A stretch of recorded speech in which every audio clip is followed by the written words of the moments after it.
We all have this idea of what a meaningful life looks like. If we look at things like social media, we see inspirational, cinematic content of people just achieving incredible feats. Everything from climbing these tall mountain peaks, going on these epic adventures, breaking world records, or overcoming insurmountable challenges. The list goes on to include seeing our own friends posting on the socials, sharing their accomplishments and their overall enjoyment of life. Those things absolutely do have meaning, and they can inspire us. But sometimes they can make us look at our own lives and make us feel like we don't measure up and that we will never have any true meaning for ourselves. But have you ever really considered what actually makes life meaningful? Hey there, I'm Jess, and you are watching Living Free, and this is where we discuss the things that can get us stuck in life, as well as strategies and inspiration to overcome them. So please consider subscribing and giving me a like if you are finding some value here. So today I want to discuss what really makes life meaningful, and also discuss some of the things that can keep us from experiencing that meaning. In my own life, I found that we often miss the meaning that is right in front of us, that is actually within us, that is always present at our very deepest level. Now, in our current world of technology and media, we're becoming increasingly isolated, and this is leading to growing rates of depression and addiction. We are designed to have physical relationships with others, to have a sense of value, to be cared for, and to care for others in a heartfelt and tangible way. We need to have those close friends to talk to when we need support. These days, it's really sad, and it's not uncommon for people to not even have a single person, a single friend that they feel comfortable going to in those times of need. And in a lot of cases, the social aspect of all this technology has done the exact opposite of what it promised, because it has replaced real life with a counterfeit experience. So many of us have lost this sense of meaning and purpose in our lives, living vicariously through what we see on a screen. Well, it does not satisfy our human need for a tangible, real experience in the natural world. And we mistakenly assume that a meaningful life or experience is like something that we see represented on social media or a documentary or on YouTube. And we start to define meaning as something that's outside of us, something others have but is not us. And even when we do go out into the physical world, this meaning seems to evade us. There is a lack of connection. We seem to be dissociated from our world. Well, that happened when we started to become dissociated from ourselves more and more over time. Now, even before this technological age of social media, our human biology, our conditioning, it has us trained to think that we are like these characters in the movie of our minds. This is the mental us, the one that we call me. It's also called the ego or the psychological self. And this limited self, I hate to break it to you, has really limited capabilities because it's purely conceptual. Our awareness of this little self is usually perceived as living just in our heads, because it actually is created in the left or the thinking side of the brain. So I read this really fantastic book called No Self, No Problem, and it's by Dr. Chris Niebauer, who is a cognitive neuropsychologist. And in his book, he said, because the left brain looks outward and only focuses on objects, categorizes them, and labels them, is it possible that it also looks inward and does the same thing? In other words, does the left brain see thought happening in the brain and continuously create a thing out of the process of thinking, which it then labels me? Is the sense of self related to seeing patterns in randomness? Is it possible that the self we invest so much in is nothing more than a story to help explain our behaviors, the myriad of events that go on in our lives and our experiences in the world? So if you're interested in learning more about this, I will include a link to his channel and the book in the description below. So we have assigned value to all of our experiences and decided what has meaning and what doesn't based on the limited capabilities of our little left brain mental character that we identify as. Now, this is something that we really have to realize for ourselves. And if we honestly and sincerely inquire within, we can start to notice this. The only thing making life seem like a movie or a play in our mind is us. All the little dramas that we have created, all the values that we have assigned to this experience or that experience, values such as good or bad, of pleasure or pain, of boring or exciting. And we do this passively on like a near constant basis. It's almost like we're in this matrix, a matrix of the mind that we all have collectively agreed with on an unconscious level, a game that we are all agreeing to play, but we're not realizing it's a game. So how does this happen? We, as attention, are always drawn to what is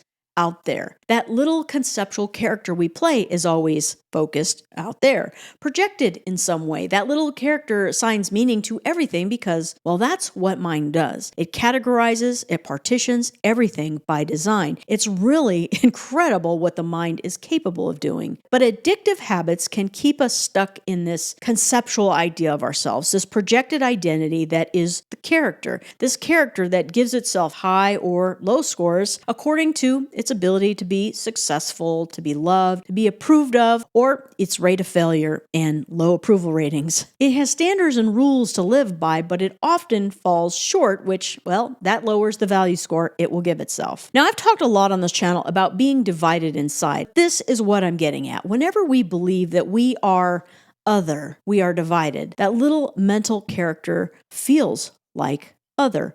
Everyone and everything also feels like other. As I said, this is just what mind does by design. But I encourage you to see what attention is actually doing here. Attention is what is giving this other its existence. A lot of times we also think of attention as other, something that's not us, something that we simply can't control. But I'm going to propose something a little controversial. I would propose that we are attention. If we as attention turn inward away from the othering of the mind, we might find that meaning exists right here, right now, and inside of us, in our very existence, in a new kind of experience that, well, it isn't defined by the thinking or the othering mind, a quiet place where the unspeakable silence and stillness unfolds as a whole new experience of meaning as awareness becomes aware of itself. Now, this isn't a place to get to. The presence and the stillness is always here before attention, or consciousness if you want to call it, goes into its division. Life can take on this new vibrancy and meaning if we can learn to abide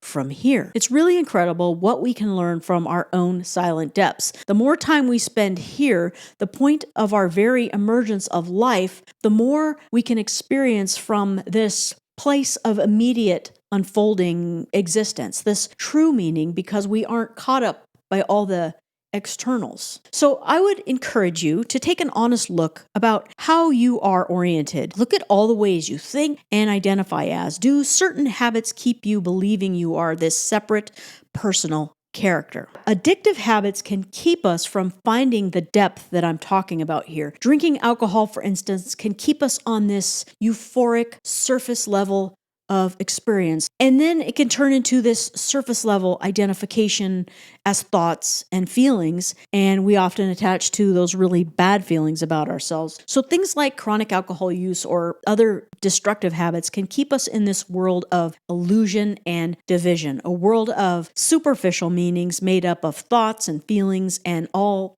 those value judgments. While I love having amazing experiences in life, I love, inspirational stories. I love travel and adventure, all of that. I'm discovering that a more authentic meaning can be sensed when we experience it all from our true inner beingness rather than simply a mental image of ourselves. This wonder and awe can be experienced so much more profoundly. And even the mundane aspects of life can be filled with vibrancy and meaning. Our minds have this really strange power to create this superficial character through which we perceive life. But, there is more.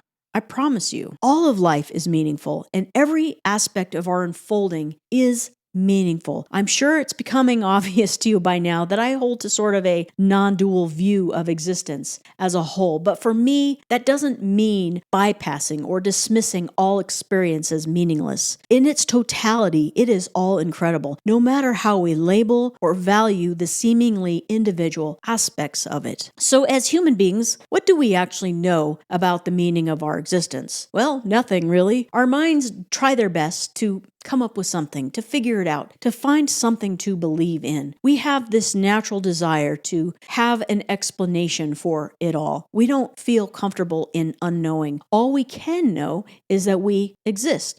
Everything else is just how we've packaged up life into all its various aspects and put them out there as our beliefs. That's where our attention lives. It's in all the conceptual packages that we have created. Because that's where our attention lives most of the time in this externalized focus, well, we feel lost. We lose ourselves in this external world of things, or you could call it the contents of experience. When we learn to draw ourselves back inward, we can leave the contents, the hang-ups, the vices, the addictions, the thought forms. We can release our grasp on this externalized way of paying attention and remember that the original us is always here in the mysterious and silent depths of our own being. From here, we can experience the unfolding world. This is where reality and substance is. This isn't about being withdrawn and closing ourselves up to the world. It is about opening up and expanding from here,